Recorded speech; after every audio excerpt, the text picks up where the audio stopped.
নাহমাদু ওয়া নুসাল্লি আলা রাসূলিহিল কারীম আম্মা বাদ। আলহামদুলিল্লাহ। টিকা নেয়ার আগে আমাদেরকে কিছু কথা বোঝা উচিত।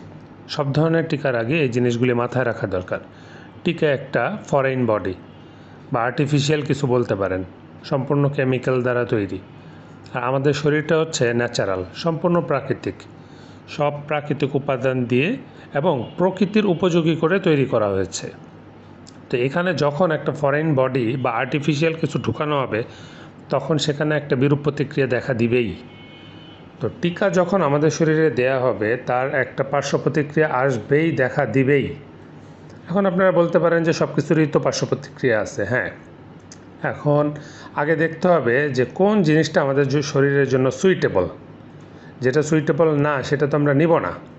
সবার প্রথম আমরা চেষ্টা করব আমাদের প্রাকৃতিক শরীরে প্রাকৃতিক কিছু নেওয়ার জন্য। তাতে না হলে তখন আর্টিফিশিয়াল কিছু নিব। আল্লাহ তাআলা এমন কোনো রোগ নাজিল করেন নাই যার শেফাও নাজিল করেন নাই। অর্থাৎ যে রোগ আল্লাহ দিছেন তার নিরাময় আল্লাহ দিছেন। টিকা দেওয়ার উদ্দেশ্য কি? যাতে ভবিষ্যতে আমার কোনো রোগ না হয়। বিশেষ করে বাচ্চাদেরকে দেয়া হয়, মহিলাদেরকে কিছু দেয়া হয়। তো এই থিওরি যদি আমি ফলো করি, তাহলে তো আমাকে হাজার হাজার টিকা নিতে হবে। ডায়াবেটিস, প্রেশার, জ্বর, সর্দি, কাশি, ডায়রিয়া ইত্যাদি যত কমন রোগ আছে, সব রোগের জন্য আমাকে টিকা নিতে হবে।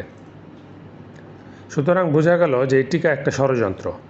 আরও ভালোভাবে বুঝতে হলে আমরা বুঝব যে যারা আমাদেরকে টিকা সরবরাহ করে, তারা কিন্তু চায় না যে আমাদের বংশবৃদ্ধি হোক। তারা বলে 2টি সন্তান হলে ভালো হয়, একটি যথেষ্ট, বা 2টি যথেষ্ট, একটি হলে ভালো হয়। এক এক সময় এক এক রকম টাইটেল দেয় বা স্লোগান দেয়, দিয়ে বাচ্চাদেরকে 2টার মধ্যে সীমাবদ্ধ রাখতে বলে। এছাড়াও বিভিন্ন স্লোগান এবং উপায়ের মাধ্যমে তারা চেষ্টা করে মুসলমানদের সন্তান কম সংখ্যক থাকুক। তাদের তো উদ্দেশ্য হচ্ছে একদম নিশ্চিহ্ন হয়ে যাক। আর তারাই কিনা আমাদেরকে টিকা দিয়ে আমাদের বাচ্চাদেরকে হেফাজত করবে বা আমাদের মেয়েদেরকে হেফাজত করবে, এটাও আপনারা বিশ্বাস করেন? টিকা হচ্ছে একটা স্লো পয়জন।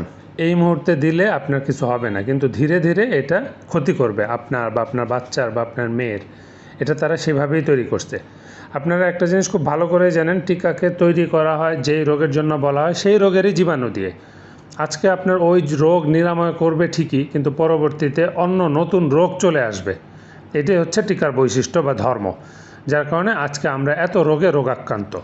বিশেষ করে আপনারা সবাই এখন জানেন, করোনা টিকার কারণে স্ক্যাবিস মহামারী আকার ধারণ করছে।